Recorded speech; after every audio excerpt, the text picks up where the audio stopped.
The wedding invitation arrived on a Tuesday, slipped under my apartment door like a knife between ribs.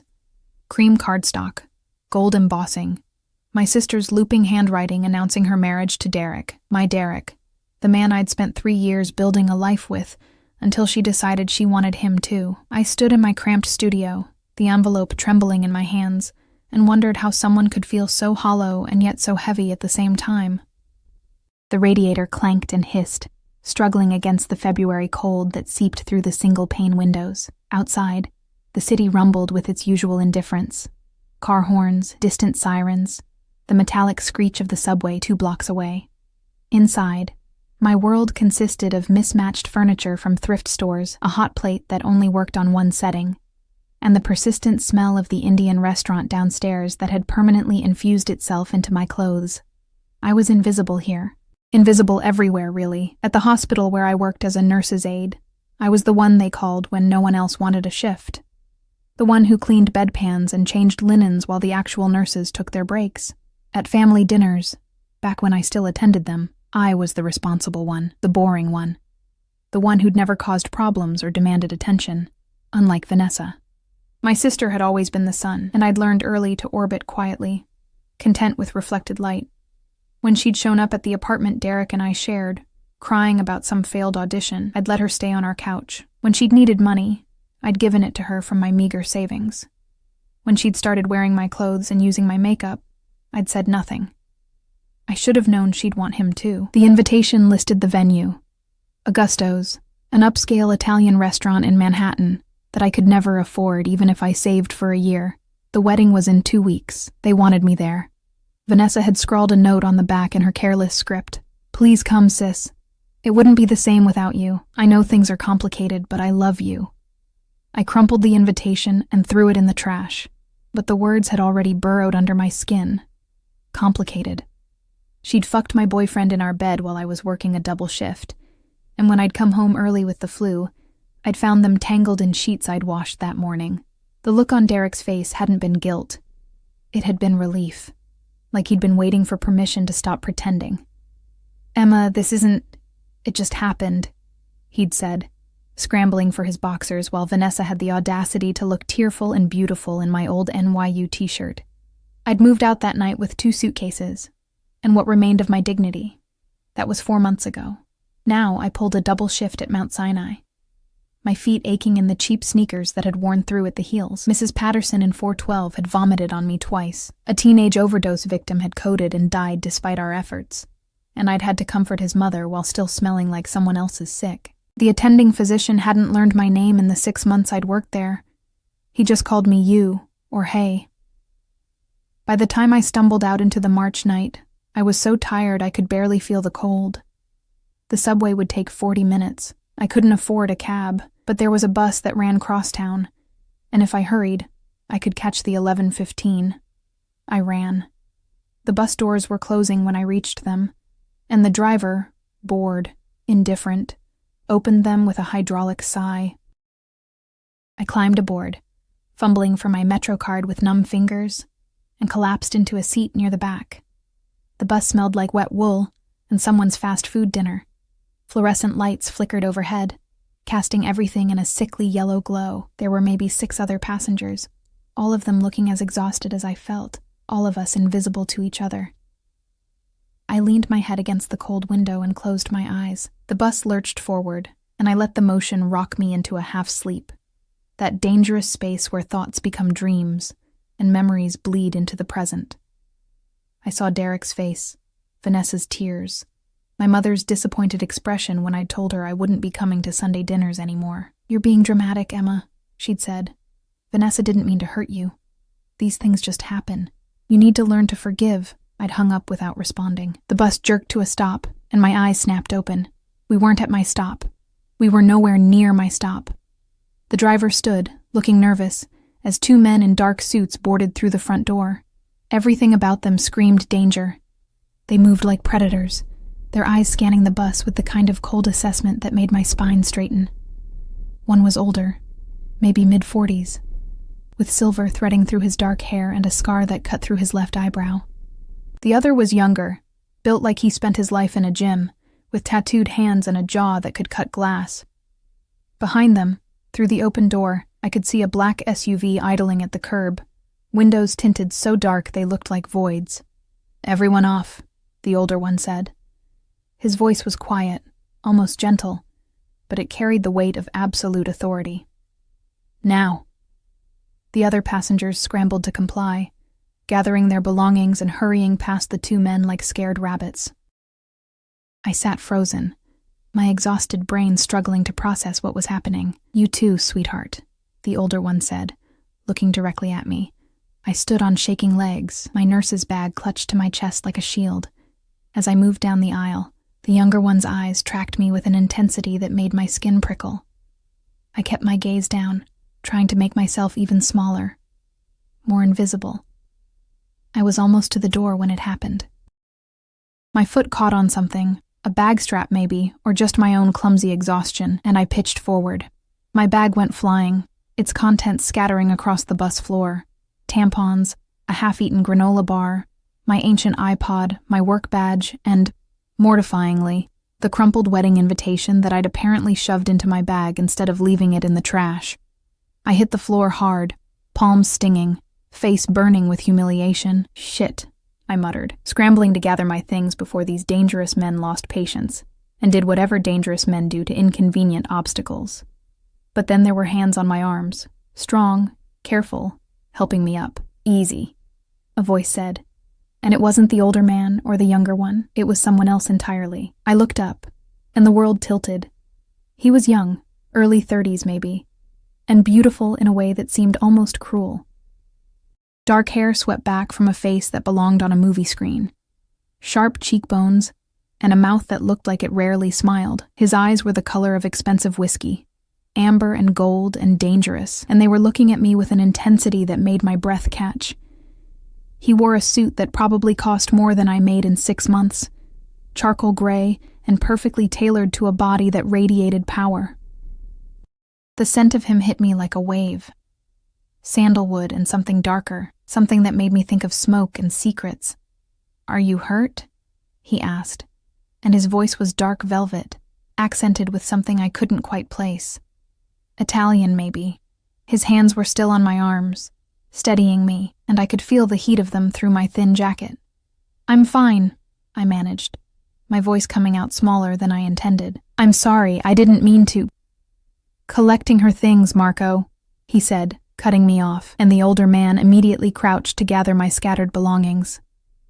I watched in stunned silence as this dangerous-looking man carefully picked up my tampons and granola bar and work badge without a trace of judgment or disgust. He even smoothed out the wedding invitation before placing everything back into my bag. The beautiful man, clearly someone important, clearly someone these other dangerous men answered to, still hadn't let go of my arms. "What's your name?" he asked. I should have lied. Every instinct I possessed screamed at me to lie, to run, to get as far away from the situation as possible. "Emma," I whispered instead. Something flickered in those amber eyes. Interest, maybe, or recognition, though I couldn't imagine why this man would recognize me. I was nobody. Invisible. "Emma," he repeated, like he was tasting my name. His thumb moved against my arm, a small circle that sent electricity racing up my spine. "You work at Mount Sinai?" He'd seen my badge. Of course he'd seen my badge. "Yes," I said. "Night shift?" "Yes." "And you take the bus home alone at midnight." There was something dangerous in his tone now, something that made the air between us feel charged. "I can't afford anything else," I said, and hated how defensive I sounded. His jaw tightened. Behind him, the younger man shifted his weight, and I caught the glint of something metallic beneath his jacket. A gun. Jesus Christ, these men had guns. "That changes tonight," the beautiful man said. "Marco, take her home." "What?" "No, I can't." "You can, and you will." His voice had gone from velvet to steel. "Do you have any idea what kind of neighborhood you're about to walk through, at this hour? Looking like that?"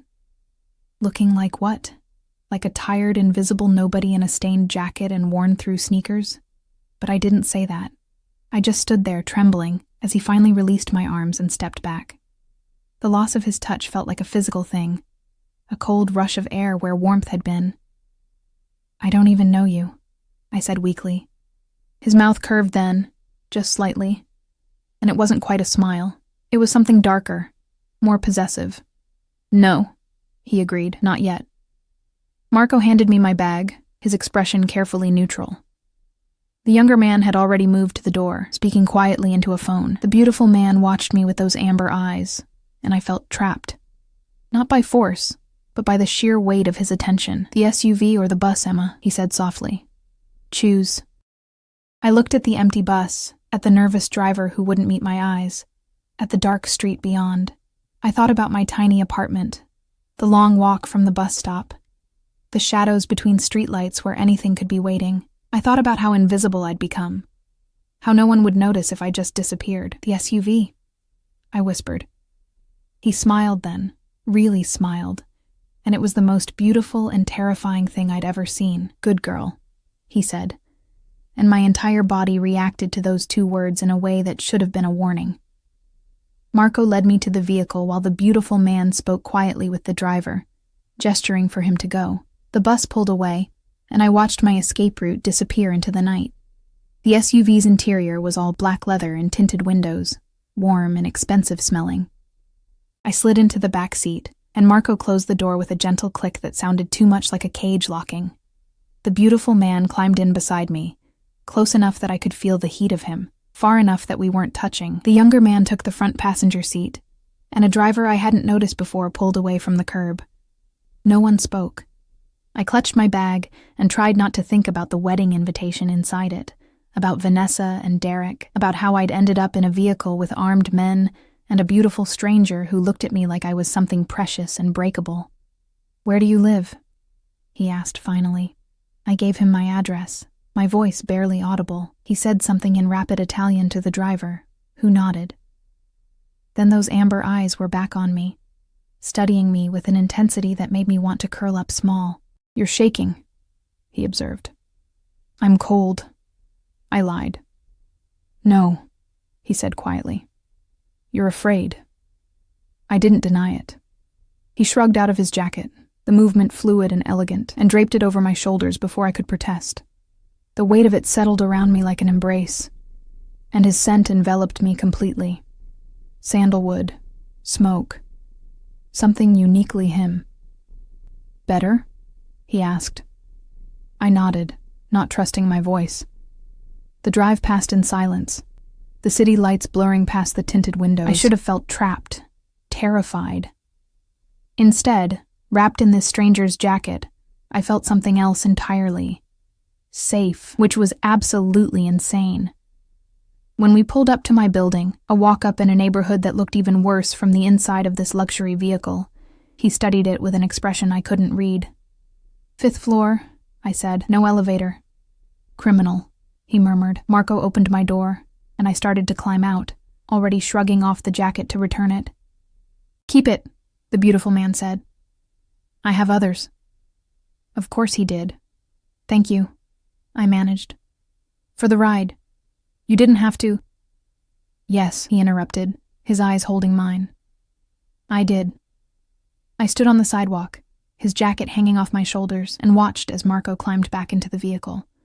The beautiful man's window rolled down, and for a moment, we just looked at each other. "Emma," he said finally, "that invitation in your bag, the wedding." My stomach dropped. "How did you—" "Don't go," he said, and it wasn't a suggestion. "Whatever they are to you, whoever he is, you're worth more than crawling back to witness their happiness." The window rolled up before I could respond, and the SUV pulled away, leaving me standing in the cold with tears burning in my eyes and questions I couldn't begin to answer. I didn't know his name. I didn't know why he'd helped me, why he'd looked at me like that, why his words had cut straight through every defense I'd built. I climbed the 5 flights to my apartment, his jacket still wrapped around me, and found a business card in the pocket. No name. Just a phone number embossed in gold, and below it a single word in Italian that I'd have to Google Translate. Mio. Mine. I didn't sleep that night. Instead, I sat on my threadbare couch with his jacket draped across my lap, turning that business card over and over in my fingers until the edges went soft. The single word stared back at me in gold embossing: Mio. Mine. The audacity of it should have made me angry. This stranger, this beautiful, dangerous stranger with his armed guards and his luxury SUV, had decided I belonged to him based on what? A clumsy fall on a bus? A glimpse of my pathetic life spilling across the floor? But I wasn't angry. I was terrified by how much I wanted to call that number. Dawn crept through my windows in shades of gray and pink, and I finally dragged myself to the shower. The water never got properly hot in this building, but I stood under the lukewarm spray until my skin pruned, trying to wash away the lingering scent of sandalwood and smoke. It didn't work. His jacket hung on the back of my bathroom door, and even with the door closed, I could smell it. Could smell him, rich and dark and completely out of place in my shabby apartment with its peeling paint and water-stained ceiling. I had 3 days off from the hospital, a rare gift that usually meant I'd pick up shifts at the clinic in Queens to make extra money. But when I checked my phone, there was a text from my supervisor. Someone called in a generous donation to staff wellness. You're covered for the week. Rest. My hands went numb. No one donated to staff wellness at Mount Sinai's Nurses Aid program. We were the bottom of the food chain, the ones who got scheduled for every holiday and forgotten at every staff appreciation event. I knew, with absolute certainty, who had made that donation. The business card seemed to burn in my pocket.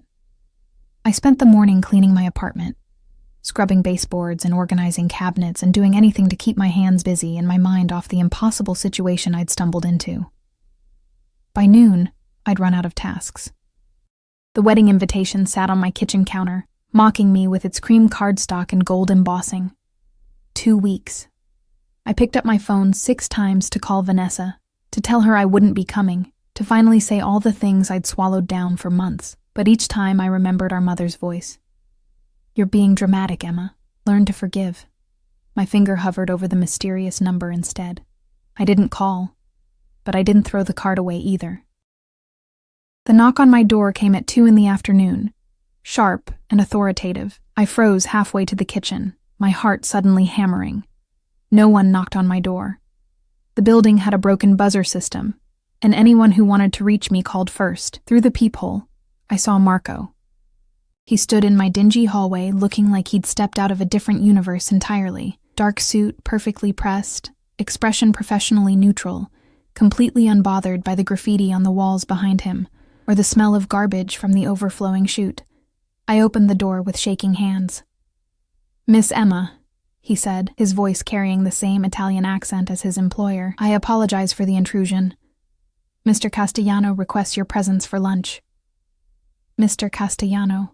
Finally, a name to put to those amber eyes. I didn't call, I said stupidly. Marco's expression didn't change. No, miss, you didn't need to. I don't understand. The car is waiting downstairs. If you need time to prepare, I can wait. I looked down at my outfit, leggings and an oversized sweater that had been Derek's once. My hair piled in a messy bun, no makeup, still wearing the same ratty socks I'd slept in. I can't go to lunch like this, I said. Mr. Castellano doesn't care what you wear, Marco replied, and something in his tone suggested this was an understatement. But if you'd prefer to change, please do. I should have said no. Should have closed the door and pretended this wasn't happening, that I hadn't stumbled into something far beyond my understanding. Instead, I heard myself say, "Give me 10 minutes."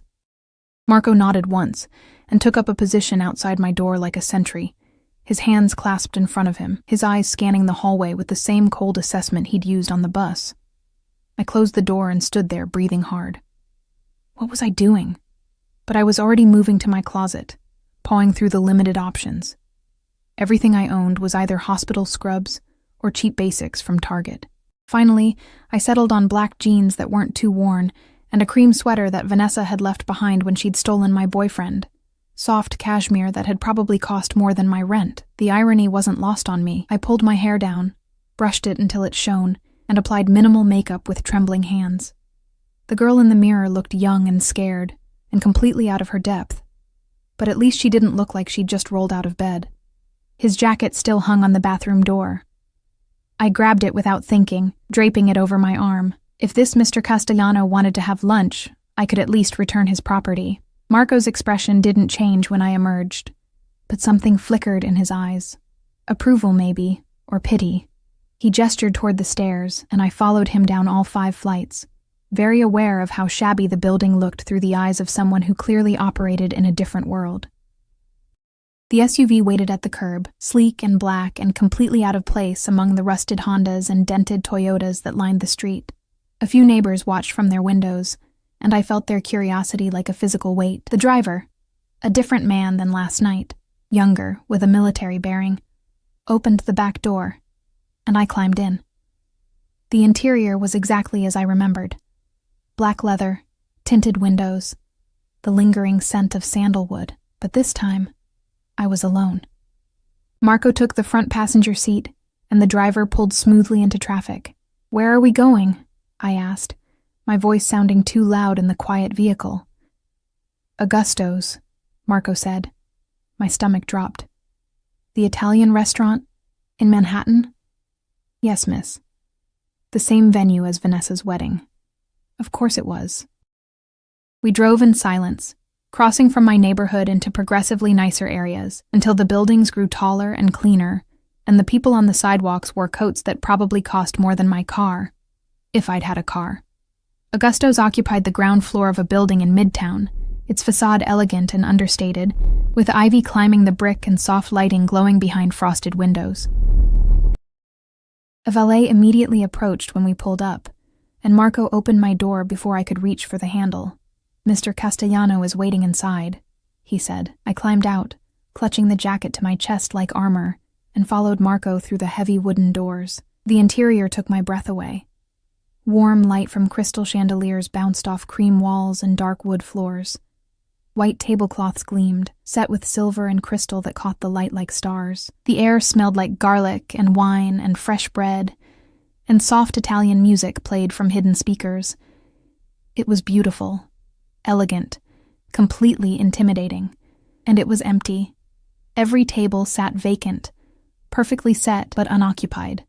The only movement came from staff in crisp white shirts, who moved like ghosts along the edges of the room. "Where is everyone?" I whispered. Marco didn't answer.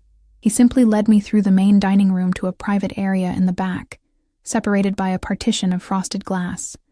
And there he was. Mr. Castellano sat at a table by the window, the afternoon light turning his dark hair almost blue-black.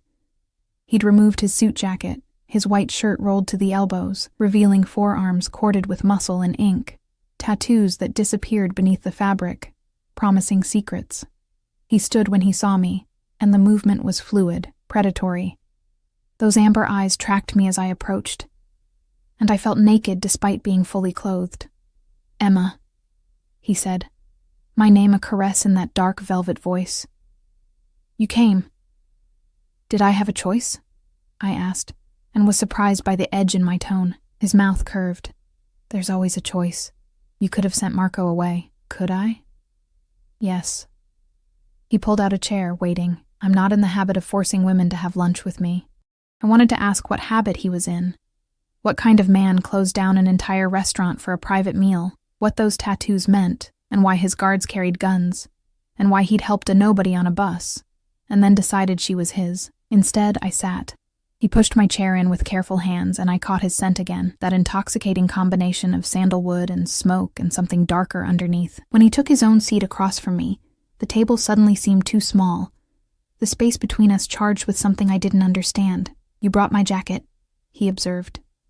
I set it on the empty chair beside me. "I was returning it. I told you to keep it. I can't accept expensive gifts from strangers." "We're not strangers anymore, Emma. You know my name now. Only your last name," I pointed out. "And only because Marco told me." Something flickered across his face. Amusement, maybe. "Dante. My name is Dante Castellano." Dante. Of course it was. Even his name sounded like dark poetry. A waiter appeared with wine, deep red, probably worth more than I made in a month, and poured it into crystal glasses without asking. Dante watched me with those unnerving eyes, and I fought the urge to squirm. "Why am I here?" I asked finally. Because I wanted to see you again. You don't know me. Not yet, he said, echoing his words from last night. But I'd like to. I laughed, and it came out sharp and bitter. Why? I'm nobody. A nurse's aide who lives in a shitty apartment and takes the bus and can't even keep my own boyfriend from sleeping with my sister. The words were out before I could stop them, and I immediately wished I could swallow them back. Dante's expression went very still. The invitation, he said quietly. Your sister is marrying your ex. I grabbed my wine and took a gulp that would have made any sommelier weep. Yes. And they invited you to watch. Yes. Here, at this restaurant. Yes. The silence that followed felt dangerous. Dante's jaw had gone tight, a muscle jumping beneath the skin, and his hands, resting on the table, had curled into fists. What's his name? He asked, his voice gone soft and deadly. Why? What's his name, Emma? Derek Morrison. I set down my wine glass before I could drink more. But it doesn't matter. It's over. They won, I lost, and now I get to spend the rest of my life being the bigger person while everyone tells me to forgive and move on. You're not going to the wedding. It wasn't a question. I haven't decided. I lied. You're not going, he repeated, leaning forward. You're not going to stand there and watch them celebrate what they stole from you. You're not going to smile and pretend you're happy for them while they parade their betrayal in front of you. It's not your decision. You deserve better than that, Emma. His voice had dropped to almost a whisper, but it carried more weight than if he'd shouted. Better than a man who didn't see what he had. Better than a sister who would take what wasn't hers. Better than a family that asks you to swallow your pain for their comfort. Tears burned behind my eyes. You don't know anything about me. I know you work yourself to exhaustion taking care of others. I know you take the bus alone at midnight because you can't afford better. I know you keep their jacket and their t-shirt, and you carry their invitation like a hair shirt, punishing yourself for their sins. He reached across the table, his fingers brushing mine. I know you're stronger than you think you are, and I know that when you fell on that bus and looked up at me, something in my chest broke open. I stared at him, my heart hammering so hard I could barely breathe. This is insane, I whispered. You're insane. This whole thing is inevitable, he finished. You felt it too. Don't lie to me, Emma. I can see it in your eyes. God help me, he was right. From the moment his hands had steadied me, from the moment those amber eyes had locked onto mine, something had shifted in the universe. I'd felt it then, and I felt it now. This pull, this terrible, wonderful, terrifying certainty that my life had just divided into before and after. Before Dante. After Dante. The waiter returned with food I didn't remember ordering. Pasta that smelled like heaven, fresh bread, roasted vegetables glistening with olive oil. Dante served me himself, his movements efficient and somehow intimate, and I let him because I couldn't seem to find my voice. Eat, he said gently. You're too thin. I'm fine. You're running on fumes and stubbornness. Eat, Emma, please. So I ate, and the food was incredible, and Dante watched me with an intensity that should have made me uncomfortable, but instead made me feel seen in a way I'd never experienced.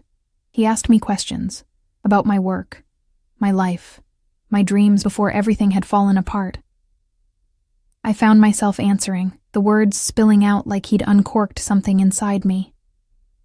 I told him about nursing school, about how I'd had to drop out when my father died and the medical bills had consumed everything, about how I'd planned to go back someday, about the apartment I'd wanted to rent with Derek in a better neighborhood, about the future I'd built in my head that had crumbled in a single afternoon.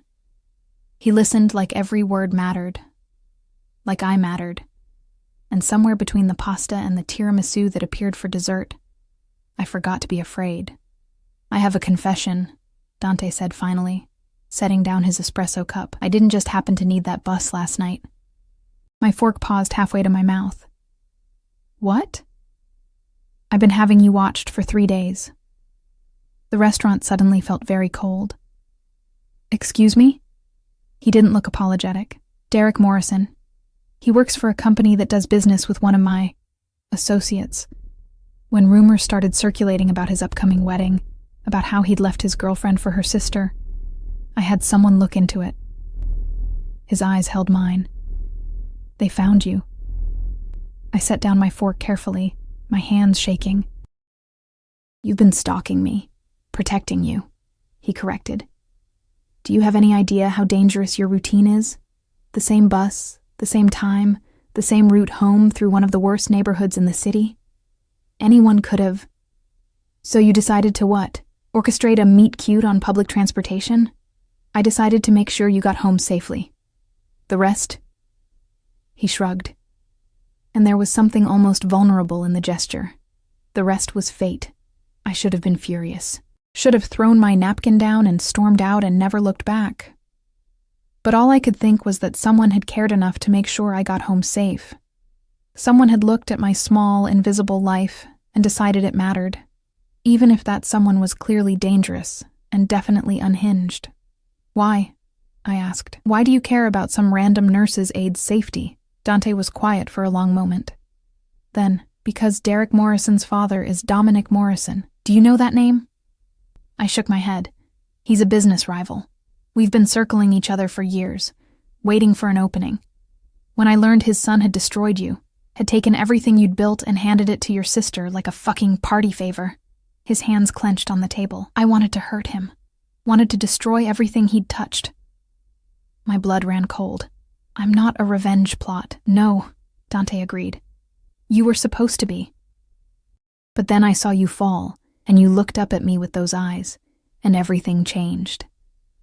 He reached across the table again, this time catching my hand fully, his thumb tracing circles on my palm. You were supposed to be a weapon. Instead, you became something much more dangerous. What? I whispered. His smile was dark and beautiful and full of promise. Mine. I pulled my hand back like he'd burned me. I'm not anyone's, I said, my voice shaking. Especially not some mob boss who thinks he can buy people with expensive dinners and donations to hospitals. Dante didn't look offended. If anything, he looked pleased that I'd figured it out. I never said I was a good man, Emma. You're insane. This whole thing is insane. I stood up, my chair scraping against the floor. Thank you for lunch, but I need to leave. Sit down. No. Emma, his voice dropped to that dangerous whisper again. Sit. Down, and God help me.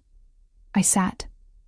Not because I was afraid, although I probably should have been, but because some treacherous part of me wanted to hear what he'd say next.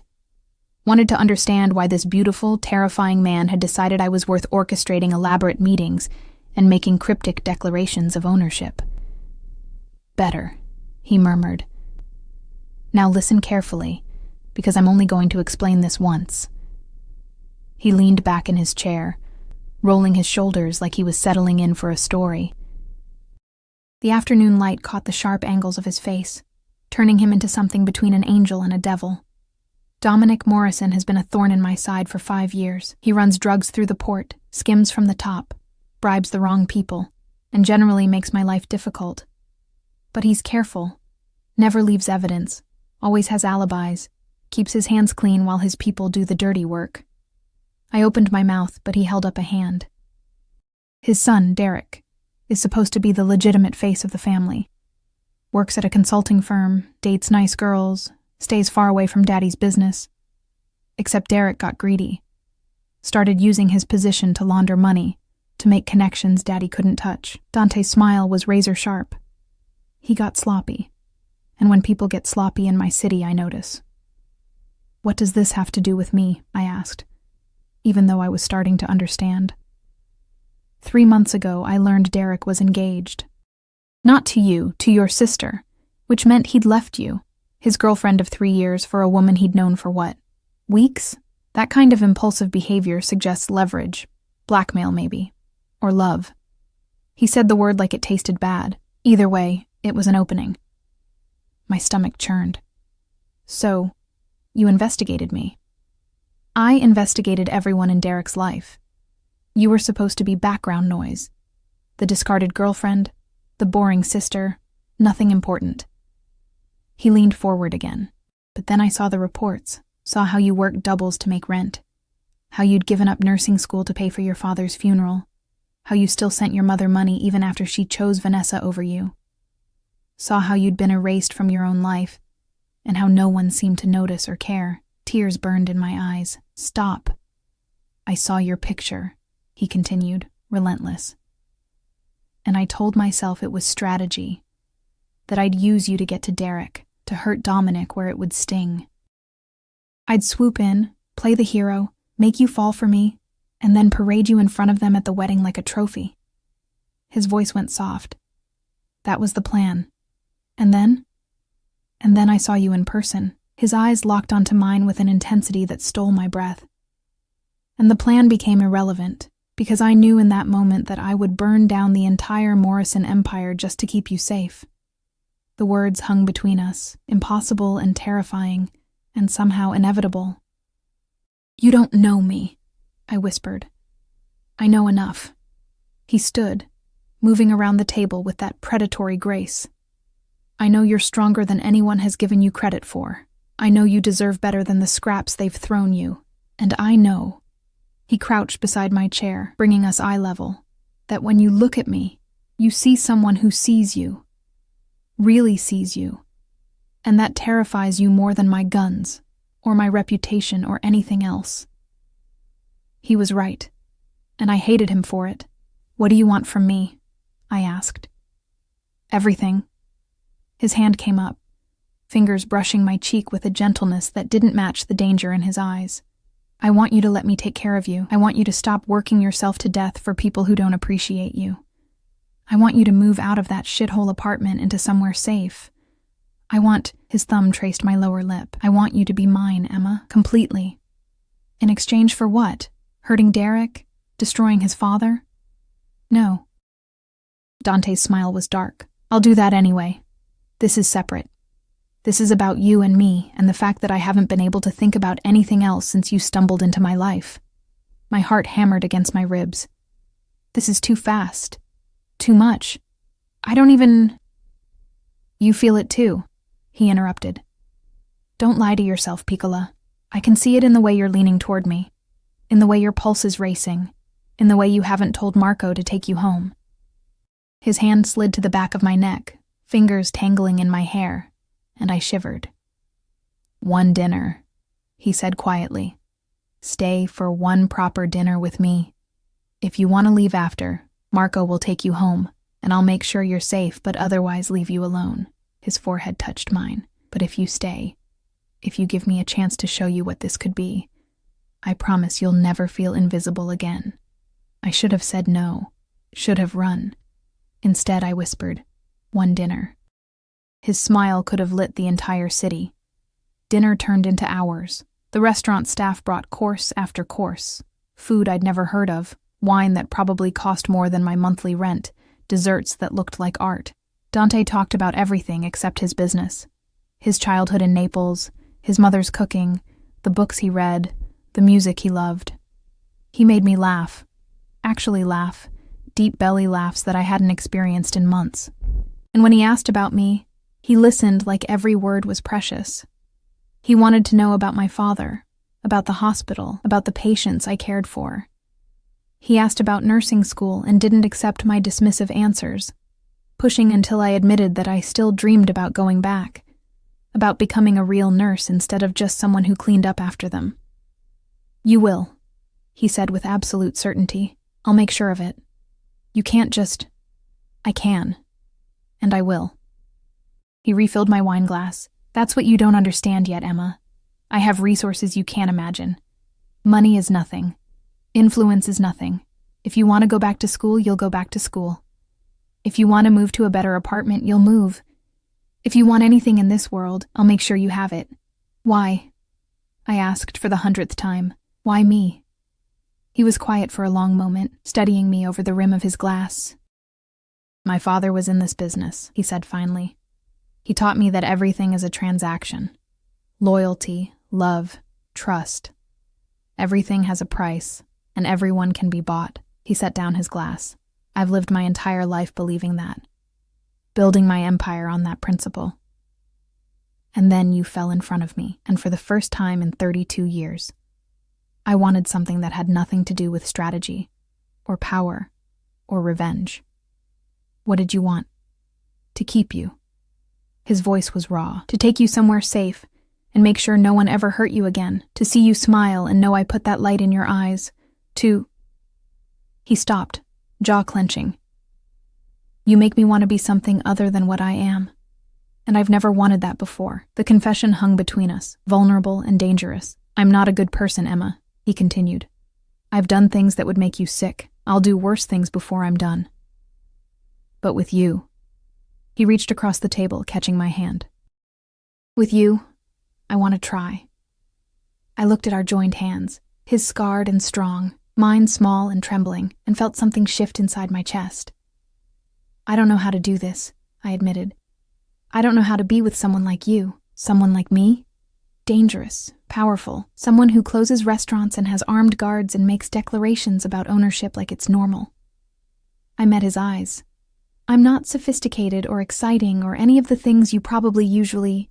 Stop. His grip tightened. You're everything I've never had. Real, honest, good. He brought my hand to his lips, pressing a kiss to my knuckles that sent electricity racing up my arm.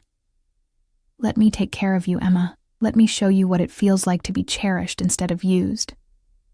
The word cherished broke something inside me. I'd never been cherished. I'd been convenient, useful, ignorable. Derek had kept me around because I didn't ask for much and didn't cause problems. My family had kept me around because I was the responsible one who could be counted on to fix things. But cherished? That was something else entirely. Okay? I whispered. Dante went very still. Okay? 1 week. Give me 1 week to see if this, whatever this is real or just some fantasy we've both built up. I pulled my hand back, needing space to think. But I have conditions. His smile was slow and satisfied. Name them. I keep my apartment. I keep my job. I'm not some doll you can dress up and put in a gilded cage. Agreed. Though I reserve the right to upgrade your security and make sure you're not taking the bus alone at midnight. Fine. Second condition, you tell me the truth. About your business, about why you really want to hurt Derek and his father, about what you expect from me. Done. Third condition, if at the end of the week I want to walk away, you let me. No manipulation, no threats, no, he interrupted. I blinked. No. I'll agree to the first 2 conditions.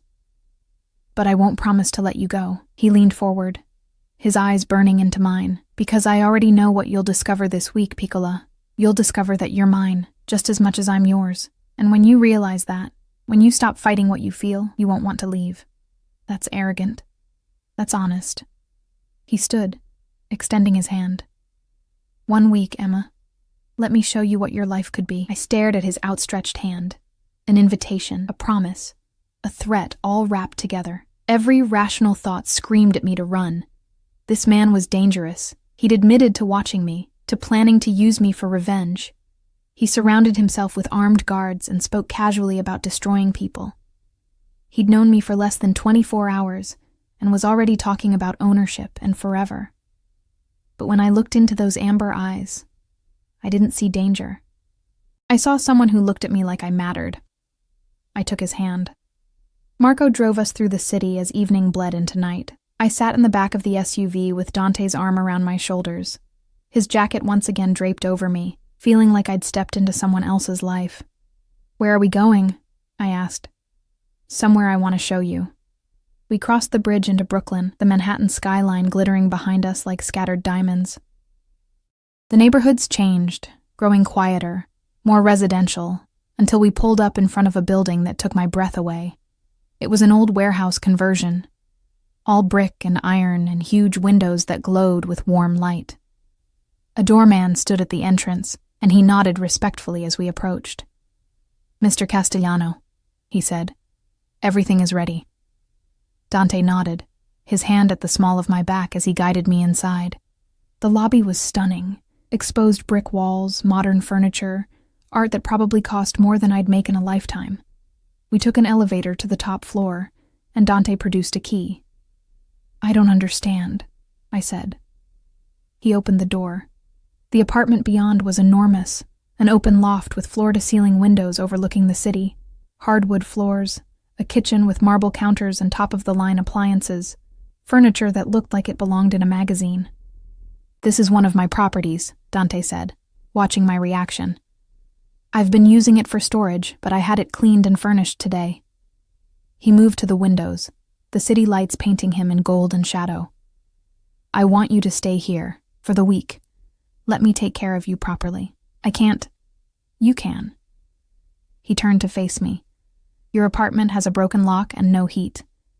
The building is in a dangerous neighborhood, and you're too stubborn to admit you're not safe there." His voice softened. "Please, Emma, let me do this. Let me give you 1 week of not having to worry about money or safety or anything except figuring out what you want." I walked to the windows, looking out at the city sprawled beneath us. From up here, everything looked different. Cleaner, brighter, full of possibility instead of threat. "What if I want to leave?" I asked quietly. "Then you leave. I'll have Marco drive you anywhere you want to go." He came up behind me, close enough that I could feel his heat. "But you won't want to leave, Piccola, not once you let yourself feel what it's like to be protected, cherished. Mine." There was that word again, mine. I should have hated it, should have bristled at the possessiveness, the presumption. Instead, I leaned back into him, and his arms came around me immediately, holding me against his chest like I was something precious.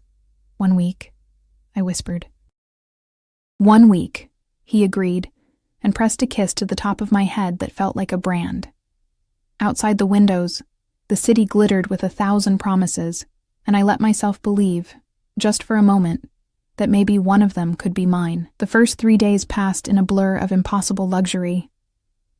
Dante appeared every morning with breakfast, fresh pastries from a bakery in Little Italy, coffee that tasted like heaven, fruit so perfect it looked artificial.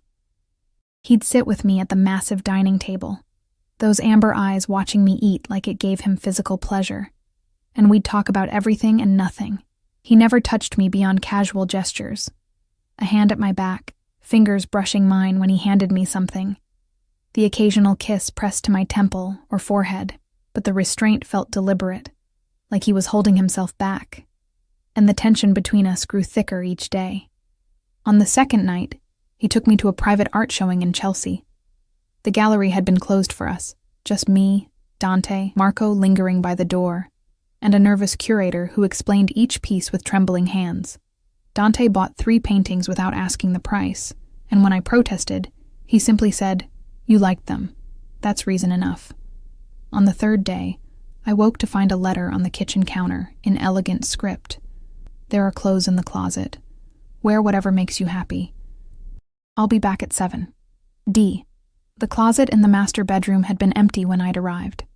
Now it was full of designer labels in my exact size, jeans and sweaters and dresses, casual clothes and formal gowns, shoes that probably cost more than my car would have if I'd owned a car. Everything in colors that suited me, styles that matched my taste. He'd been paying attention. I ran my fingers over a soft cashmere sweater in deep emerald and felt something dangerous bloom in my chest. No one had ever paid this much attention to me. Derek had bought me generic gifts, flowers on Valentine's Day, a necklace for my birthday that he'd clearly grabbed last minute from a department store. Vanessa had borrowed my clothes and never returned them, but Dante noticed what I liked, what colors made my eyes bright, what fabrics I touched with longing in store windows. I wore the emerald sweater that night when he took me to dinner at a rooftop restaurant in Manhattan. The city spread beneath us like a carpet of lights, and Dante looked at me like I was more beautiful than any of it. "Tell me about nursing school," he said over wine. "What made you want to be a nurse?" I'd avoided this topic for months, the loss still too raw. But something about the way he asked, genuinely curious, not just making conversation, made the words spill out. "My father had a stroke when I was 20, I said. "He was in the hospital for 3 months before he died, and there was this nurse, Sarah, who treated him like a person instead of just a patient. She'd sit with him when we couldn't be there, read him the sports section, make sure he had extra blankets because he was always cold." I I traced the rim of my glass. She made his death bearable. I wanted to be that for other people. Dante's hand covered mine. You will be. I can't afford. I'll pay for it. I pulled my hand back. No. I can't let you do that. Why not? Because I barely know you, and you're already giving me too much. The apartment, the clothes, I gestured helplessly at the expensive restaurant around us. All of this. I don't know what you expect in return, but I can't. Emma. He leaned forward. I expect nothing except the pleasure of your company. If you want to go to nursing school, I'll make it happen because seeing you happy makes me happy. That's all. That's not how the world works. It's how my world works. His eyes held mine. I have more money than I could spend in 10 lifetimes. Let me use it for something that matters. I matter? More than anything. The certainty in his voice made my throat tight. We finished dinner in charged silence, and when Marco drove us back to the loft, Dante walked me to the door but didn't come inside. Sleep well, Piccola, he said, pressing a kiss to my forehead that lingered too long to be innocent. Dante, I whispered, why haven't you tried to kiss you properly? His smile was dark. Because when I finally kiss you, Emma, it won't be at a doorway. It won't be a gentle goodnight. It will be me claiming what's mine. And once I start, I won't want to stop. His thumb traced my lower lip. So I'm waiting until you're ready to be claimed. He left me trembling in the doorway, my body on fire, my mind racing. That night, I couldn't sleep. I paced the loft in one of the silk nightgowns that had appeared in the closet, trying to make sense of what I was feeling. This was insane. A week ago, I'd been invisible, heartbroken, barely surviving. Now I was living in a luxury apartment, wearing designer clothes, being courted by a man who looked at me like I was the only thing in the world that mattered. It should have felt wrong. Instead, it felt like coming home. My phone buzzed on the counter. The new phone Dante had given me on day 2 because mine had been a security risk. I picked it up, expecting a message from him. Instead, it was from Vanessa. Haven't heard from you in days. Are you okay? We need to finalize the seating chart. Please call me. I stared at the message, and suddenly everything Dante had made me forget came rushing back. The wedding was in 10 days. Vanessa and Derek would stand in that beautiful restaurant, the same restaurant where Dante had first told me I was his, and promise forever to each other while I... What? Sat in the audience and smiled? Pretended I was fine? Or stayed away and let Dante's world swallow me whole? I grabbed my laptop and did what I should have done days ago. I Googled Dante Castellano.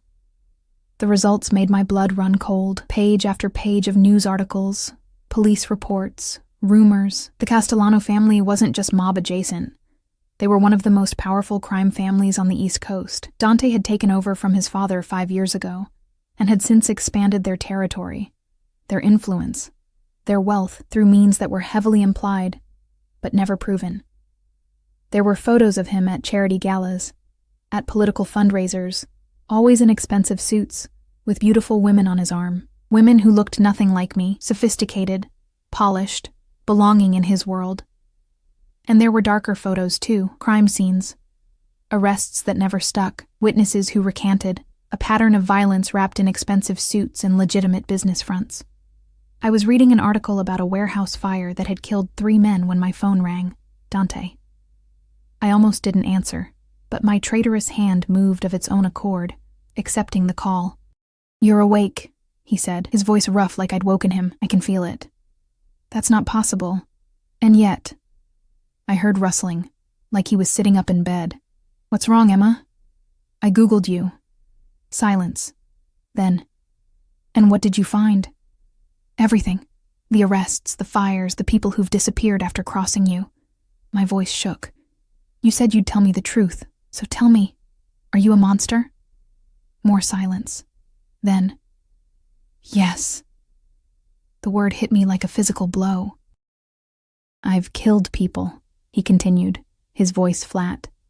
I've ordered deaths. I've destroyed lives and burned businesses and done things that would make you sick if I described them in detail. He paused. I've never pretended to be a good man, Piccola. I told you that from the beginning. Then why? My throat closed up. Why am I here? What do you want from me? I want you to see that I can be something else. With you. For you, I can be... He stopped, frustrated. You make me want to be better, Emma.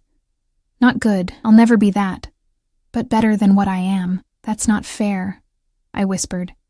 You can't put that on me. I can't fix you or save you or whatever you think. I'm not asking you to fix me. I'm asking you to let me protect you. To give me a purpose beyond expanding territory and eliminating enemies. To be the reason I come home at night, instead of just another piece of furniture in an empty apartment. You don't need me for that. You could have anyone. I don't want anyone else. His voice dropped to almost a growl. Do you understand what it's like, Emma, to spend your entire life building walls, trusting no one, feeling nothing beyond the satisfaction of winning? And then you stumble into my world, and suddenly those walls are meaningless because all I can think about is making sure you're safe and happy in mine. Tears streamed down my face. This is too much. Too fast. I can't.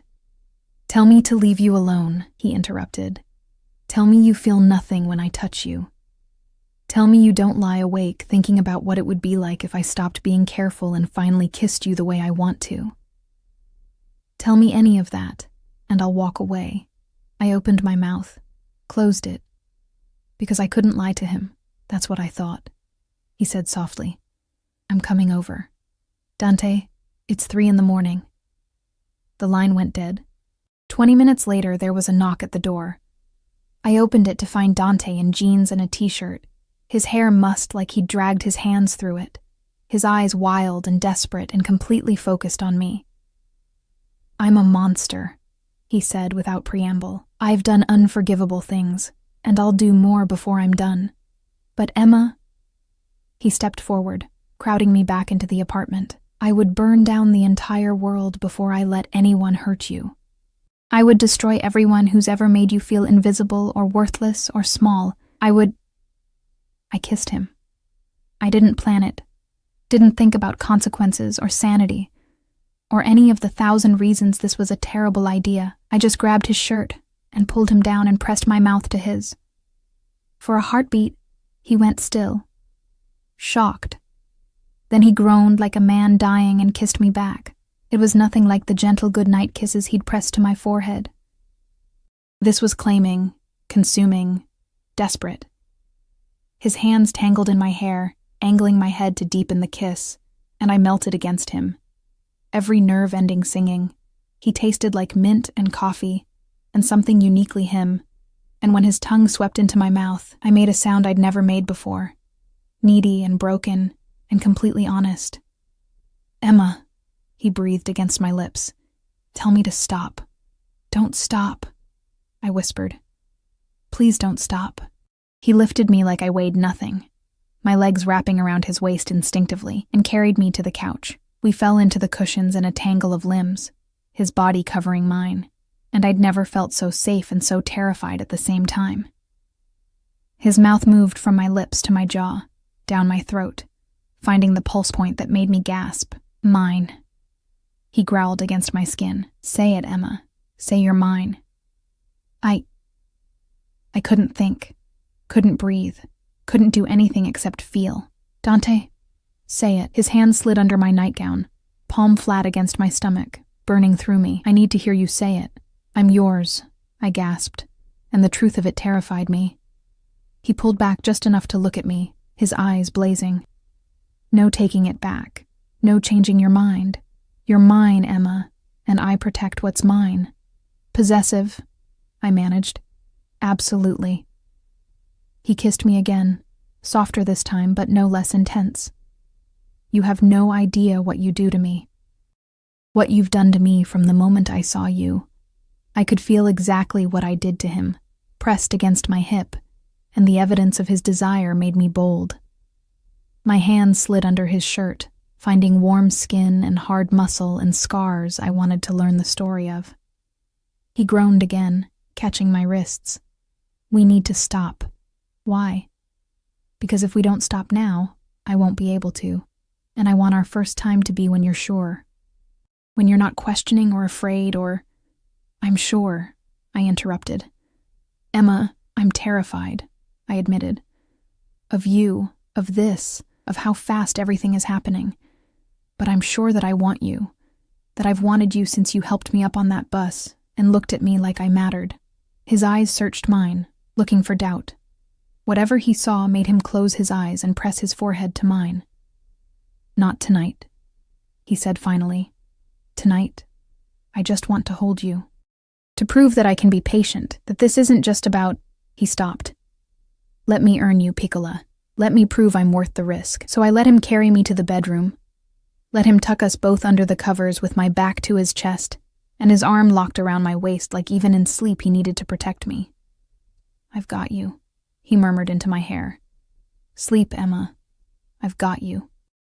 And for the first time in months, I slept without nightmares, wrapped in the arms of a monster who looked at me like I was something holy. I woke to sunlight streaming through the windows and the smell of coffee. Dante stood in the kitchen, shirtless, making breakfast like this was normal, like he hadn't spent the night holding me, like we hadn't crossed some invisible line that couldn't be uncrossed. Morning, he said, looking up with a smile that did dangerous things to my heart. I patted over in the nightgown that had ridden up during the night, suddenly self-conscious, but Dante's eyes tracked over me with appreciation, not judgment, and handed me a cup of coffee made exactly how I liked it. We need to talk, he said. My stomach dropped. About last night? About Derek's wedding.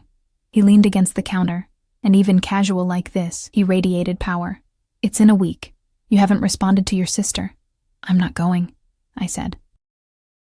The decision felt right, settled. You were right. I don't owe them my presence or my forgiveness. Good. He set down his coffee. Because I have a different plan. What kind of plan? His smile was predatory, the kind that makes sure they never forget what they lost. Over the next hour, he laid it out. Derek's father, Dominic Morrison, had been using his son's consulting firm to launder money from drug operations. Dante had spent months gathering evidence, bank records, emails, testimony from people Dominic had crossed, enough to send both father and son to prison for 20 years. I was going to wait, Dante said. Let them have their wedding, their moment of happiness, and then destroy them. He caught my hand. But I'd rather destroy them now and spend that day showing you what your life looks like when you choose me. You're going to the police? The FBI, actually. I have contacts. At my look, he shrugged. I told you, Piccola. I'm not a good man. But I have resources and I'm very good at making problems disappear. Won't this hurt you too? If they investigate, they won't find anything. His confidence was absolute. I'm careful. The Morrisons are not. I should have felt guilty, should have protested, defended Derek and Dominic despite everything they'd done. Instead, I felt light. When? I asked. Today. The arrests will happen this afternoon. He pulled me close. And tonight, I'm taking you somewhere special. Where? You'll see. The arrests made the evening news. I watched from the loft as reporters swarmed the consulting firm, as Derek and Dominic were led out in handcuffs as their lawyer shouted about false accusations and vendetta. My phone exploded with calls from Vanessa, from my mother, from people I hadn't heard from in months. I ignored them all. Dante returned at 6, showered and changed into a dark suit that made him look like sin personified. He found me standing at the window, watching the city lights blink on. How do you feel? He asked. Free, I admitted. Is that wrong? No, Amore. That's exactly right. He handed me a garment bag. Put this on. We're going out. Inside was a dress that took my breath away. Deep crimson silk that hugged every curve, elegant and sexy and completely unlike anything I'd ever worn. There were shoes, too. Louboutins with red soles, and diamond earrings that were definitely real. Dante, I can't accept... Yes, you can. He kissed my temple. Let me spoil you, Emma. Let me show you off. I got ready in a daze, the dress fitting like it was made for me. Which it probably was. When I emerged from the bedroom, Dante's eyes went dark with hunger. Bellissima, he breathed. You're going to start a war looking like that. Where are we going? You'll see. Marco drove us through the city, and I realized with a jolt where we were headed. Augusto's. The restaurant where this had all started, where Vanessa's wedding was supposed to happen in 7 days. Dante. Trust me, he said. The restaurant had been transformed, where before it had been empty for our private lunch. Now it was full of people. Beautiful people in expensive clothes, champagne flowing, music playing. But when we entered, everyone stopped, stared, and then they bowed. Not literally, but the deference was clear. These weren't random diners, they were Dante's people, his family, his associates, his world, and he was presenting me to them. Everyone, Dante said, his hand at my back. This is Emma. She's under my protection, which means she's under all of our protection. The message was clear. Touch her, and you die. A woman approached, older, elegant, with Dante's eyes. So this is the girl who's made my son human again, she said in accented English. She took my hands. I'm Loretta, Dante's mother. Welcome, Cara. Thank you, I managed. She smiled. He hasn't stopped talking about you for days. Drove his father crazy before he died, God rest him. Always talking about business. Now it's Emma this, Emma that. She patted my cheek. You're good for him. The evening passed in a blur of introductions, of food and wine and music. Dante never left my side, his hand always on me, my back, my waist, my hand, claiming me publicly, making sure everyone knew exactly who I belonged to, and I let him. Because somewhere in the past week, I'd stopped fighting what I felt. Stopped pretending this was temporary or insane, or anything other than inevitable. Around midnight, Dante led me to the private section where we'd had our first dinner, but instead of a table, there was a small stage with a microphone. What's this? I asked, a question. He took both my hands, and for the first time since I'd met him, he looked nervous. I told you I wanted everything, Emma. Your trust, your time, your heart. I meant it. He dropped to one knee. My breath stopped. I know it's fast, he said. I know you have every reason to run. But I also know that I've never felt about anyone the way I feel about you. You make me want to be better. You make me believe that someone like me deserves something good. He pulled out a box, opening it to reveal a ring that probably cost more than a house. Marry me, Emma. Not because of revenge or strategy or anything, except the fact that I love you. I love you. And I want to spend the rest of my life making sure you never feel invisible again. Tears streamed down my face. You love me? Desperately, completely, probably too much. His smile was shaky. So, what do you say, Piccola? Will you be mine? Forever this time? Every rational thought said this was crazy. We'd known each other for a week. He was a criminal. His world was dangerous. But when I looked at him, really looked at him, I saw past the danger and the power to the man underneath, the man who'd held me while I slept, who'd bought me clothes in my favorite colors, who'd destroyed my enemies without being asked. The man who'd looked at invisible, broken me, and decided I was worth everything. Yes, I whispered. Yes, I'll marry you. The restaurant erupted in cheers as he slid the ring onto my finger and stood, pulling me into a kiss that seared through me. His hands cupped my face like I was precious, and when he pulled back, there were tears in his eyes too. Mine, he said. Yours, I agreed. But Dante? Yes, amore? I love you too. His smile could have lit the world on fire. 3 months later, I stood in a different bridal suite, wearing a dress that made the one Vanessa had picked look like a dish rag.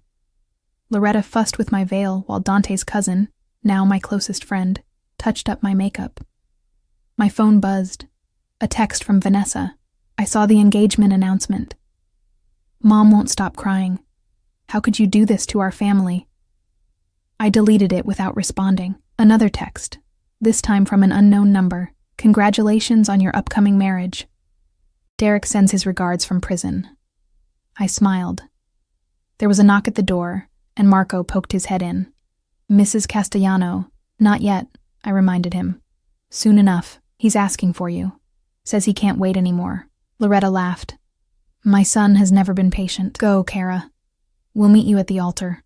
I found Dante in a hallway, pacing like a caged animal in his custom tuxedo. When he saw me, he stopped. You're not supposed to see me before the wedding, I said. Fuck tradition. He pulled me close. I needed to make sure you're real, that you're really doing this. Getting cold feet? Never. He kissed me, soft and sweet. I just keep waiting for you to realize you could do better. There is no better, I said honestly. There's only you. He rested his forehead against mine. I love you, Emma. More than I thought I could love anything. I love you too. You possessive, overprotective, completely insane man. You're possessive, overprotective, completely insane man. Mine, I agreed. The ceremony was small, just family and close associates, in a private chapel Dante had apparently bought for the occasion. My mother hadn't come, still furious about my betrayal of Vanessa. I didn't care. Loretta had claimed me as a daughter, and Dante's family had welcomed me with open arms. When I walked down the aisle and saw Dante waiting for me, his eyes bright with tears, I knew I'd made the right choice. We said our vows in English and Italian, promising forever and always in every dramatic, romantic thing we could think of. When the priest finally said we could kiss, Dante pulled me into his arms and kissed me like he'd die without me. Mrs. Castellano, he murmured against my lips, finally. The reception was exactly what I'd expected. Lavish, beautiful, full of dangerous men in expensive suits and their elegant wives who treated me like royalty. We danced until my feet hurt, ate food that tasted like heaven, and I watched my husband charm everyone in the room while never taking his eyes off me for long. Around midnight, he pulled me aside. Ready to go? He asked. Where? Our honeymoon. I'm taking you to Italy. Naples, specifically. I want to show you where I'm from, introduce you to the family there, spoil you for 2 weeks straight. What about your business? Can wait. He kissed my neck. You're my priority now, amore. Always. As we left the reception in a shower of rose petals, I looked back at the life I was leaving behind. The invisible girl who'd worked herself to death for people who didn't appreciate her, who'd been betrayed and discarded and erased. That girl was gone. In her place was a woman who'd been claimed by a monster, and learned that sometimes monsters were exactly what you needed. A woman who'd chosen danger and passion over safety and invisibility. A woman who'd found herself by letting someone else see her first. Dante helped me into the car, not the SUV this time, but a vintage Alfa Romeo that purred like a dangerous cat, and we drove through the city toward the airport. Any regrets? He asked, his hand finding mine. I looked at my wedding ring, diamonds and sapphires that caught the streetlights like stars, and at the man beside me who'd upended my entire world. Not a single one, I said honestly. He brought my hand to his lips, kissing my knuckles. Good. Because you're stuck with me now, Mrs. Castellano. For better or worse. Mostly worse, knowing you. Probably. His smile was wicked, but never boring. As we drove through the night toward our future, toward Italy, an adventure and a life I'd never dreamed possible, I realized something important. Being invisible had been safe, comfortable, easy. But being seen, really seen, truly cherished, completely claimed, by someone who loved me enough to burn the world down for me, that was living. And I was finally, gloriously alive.